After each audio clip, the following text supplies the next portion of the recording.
तबारक व तआला अपने महबूब नूं फरमाउंदा भी अगर मैं तैनूं ना बनाउंदा तो मैं कोई चीज़ ही नहीं सी बनाउणी। ते जो भी है साढ़े ते नायता हजूर पाक दी वजह तो ही जो भी सानू असीं अज बैठे हैं खा पी रहे हैं जो भी है उन्होंने मेहरबानी है। सारा नूर ज़हूर हजूर दाए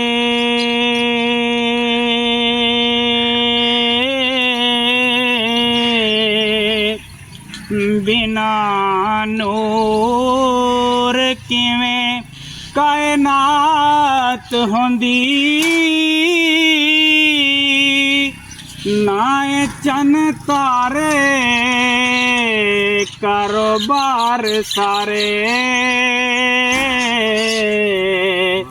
नाए दिन होंदा नाए रात होंदी ते नाए जिन मलाइका नबी सारे ते नाइए ना दी कोई सफात होंदी ते नाई रब नू कोई रब कहंदा हो जे ना पैदा हजूर दी जात होंदी।